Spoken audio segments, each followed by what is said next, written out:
Assalamualaikum warahmatullahi wabarakatuh. Pada video ini saya akan menampilkan tentang demonstrasi kontekstual budaya positif penerapan segitiga restitusi di sekolah. Salam dan bahagia Bapak Ibu. Nama saya Eka Sakti Susanti dari UPT SD Negeri 1 Sukoharjo II Kabupaten Pringsewu. Pengertian restitusi. Restitusi adalah proses menciptakan kondisi bagi murid untuk memperbaiki kesalahan mereka, sehingga mereka bisa kembali pada kelompok mereka dengan karakter yang kuat. Restitusi bukan menebus kesalahan. Restitusi itu sendiri adalah sebuah tawaran dan bukan paksaan yang berfokus pada solusi dan dapat mengembalikan murid yang bersalah pada kelompoknya. Segitiga restitusi. Segitiga restitusi adalah suatu proses dialog yang dijalankan guru atau orang tua agar dapat menghasilkan murid yang mandiri dan bertanggung jawab. Adapun langkah-langkah dari segitiga restitusi yakni yang pertama, menstabilkan identitas, yang kedua, validasi tindakan yang salah, dan yang ketiga, menanyakan keyakinan. Yang pertama adalah menstabilkan identitas. Di sini, di dalam menstabilkan identitas, kita harus melihat berdasarkan prinsip membuat masalah adalah bagian dari proses pembelajaran. Dan yang kedua, menggeser identitas gagal ke identitas sukses. Kemudian yang kedua adalah validasi tindakan yang salah. Nah, di sini yang pertama, berdasarkan prinsip setiap perilaku berupaya memenuhi suatu kebutuhan tertentu. Nah, di sini yang kedua, guru akan bergeser dari pemikiran stimulus respon menjadi proaktif. Dan yang ketiga, mengenali dan mengakui kebutuhan murid akan memperbaiki hubungan dengan murid. Dan langkah yang terakhir adalah menanyakan keyakinan. Di sini murid akan diberi pertanyaan-pertanyaan yang bermakna untuk memunculkan motivasi secara intrinsik. Kemudian kita mampu mengaitkan keyakinannya dengan tindakan yang salah. Pada video ini kami akan menampilkan dua kasus. Kasus yang pertama yakni Aulia tidak terima pekerjaannya selalu dicontek oleh temannya. Ia marah dan tidak bisa menahan emosinya. Aulia, tadi ibu dapat kabar dari ketua kelas, katanya kamu sedang marah-marah ya? Iya Bu, soalnya saya kesal Bu. Kesal kenapa, nak? Soalnya Kalila terus mencontek pekerjaan saya Bu, baik itu PR, tugas lain ataupun saat ulangan. Oh, ya wajar sih kalau misalnya kita ketika dicontek atau apapun marah itu wajar. Namun yang terpenting kamu tidak melakukan hal yang tidak selebihnya. Lalu apa yang kamu lakukan kepada Kalila?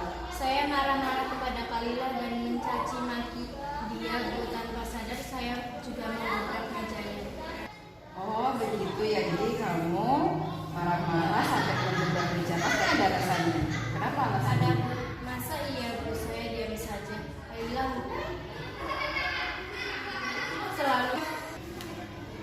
Kalila selalu mencontek pekerjaan saya. Saya sudah susah payah mengerjakan, Kalila hanya menunggu hasil dari saya dan tidak pernah berusaha. Ya wajar kalau hal yang seperti itu dilakukan oleh dirimu. Pasti kamu merasa marah, merasa kecewa dengan anak. Yang terpenting ya wajar kalau misalnya dirimu marah dan kecewa, ya karena itu juga pasti menghargai kamu karena kamu marah sama kamu. Ketika kamu menggerak dan mencaci maki Kalila, apakah itu sudah sesuai dengan keyakinan kita? Tidak. Kita siap sesuai dengan keyakinan kita itu seperti apa? Saling menghormati antar teman. Saling menghormati antar teman. Apakah itu sudah dilakukan? Apakah itu sudah dilakukan? Iya, betul. Saling menghargai antar teman. Apakah itu penting? Penting. Jika itu penting, keyakinan seperti apa yang harusnya kamu lakukan? Harus lebih sabar. Harus lebih sabar. Apakah kamu bersedia untuk memperbaiki perilakumu? Iya, saya bersedia. Jadi kalau misalnya sudah bersedia, kira-kira apa yang akan kamu lakukan untuk memperbaiki masalahmu? Saya akan bersedia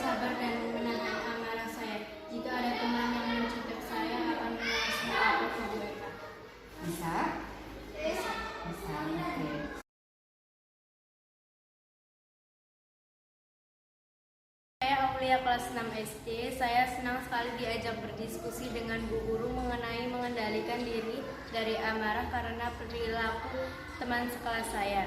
Saya harus banyak belajar, bersabar, dan Kemudian kasus yang kedua, yakni Kalila sering datang terlambat ke sekolah dan dirinya tidak terlalu paham dengan pelajaran yang ada. Menurut teman-temannya, dia memang sering datang terlambat. Kalila tahu kenapa ibu panggil ke sini? tahu Bu, karena saya tadi terlambat datang ke sekolah. Tadi Kalila berangkat jam berapa? Jam 7.30 Bu. Kalila tahu sekolah kita masuk jam berapa? Jam 7.15 Bu. Jam 7.15. Tadi Kalila berangkat jam berapa? Kira kalau misalnya kita masuk jam 7.15, kemudian Kalila berangkat jam 7.30, apakah itu sudah sesuai dengan keyakinan kelas kita? Tidak Bu, saya sudah terlambat dan tidak mematuhi aturan di kelas di sekolahan Bu. Nah, di sini ibu tidak ingin mencari siapa yang benar dan mencari siapa yang salah, ya. Di sini kita sama-sama untuk mencari solusinya. Nanti Kalila. Nah, kira-kira kenapa Kalila datang pertama? Karena saya bangun siang Bu. Dari siang Kalila tidurnya jam berapa? Karena setiap malam saya selalu bermain HP hingga larut malam dan ibu saya hanya mengizinkan saya bermain HP setelah saya belajar di malam hari. Jadi Kalila datang ke sekolah terlambat karena bangun kesiangan dan bermain HP. Satu matanya nih, kira-kira itu sudah sesuai tidak dengan keyakinan kelas kita? Tidak Bu, saya sudah melakukan keyakinan kelas kita. Nah, sekarang saya mau tanya, Kalila masih ingat tidak dengan keyakinan kelas kita itu sudah seperti apa? Masih Bu, seperti datang tepat waktu, menghormati guru, menghargai teman, dan kita menjaga kebersihan sekolah.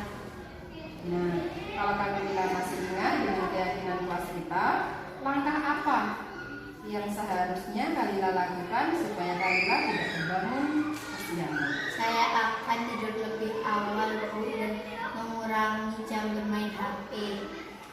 Baik, apakah itu bisa dilaksanakan? Bisa Bu. Bisa. Baiklah Kalila, itu sudah bagus untuk memperbaiki sebuah kesalahan. Ibu doakan supaya Kalila selalu datang tepat waktu ya. Ibu Kalila, siswa kelas 6 saya senang sekali diajak berdiskusi dengan Bu Guru mengenai datang ke sekolah tepat waktu. Saya harus bisa mengatur waktu tidur saya dan waktu bermain HP saya.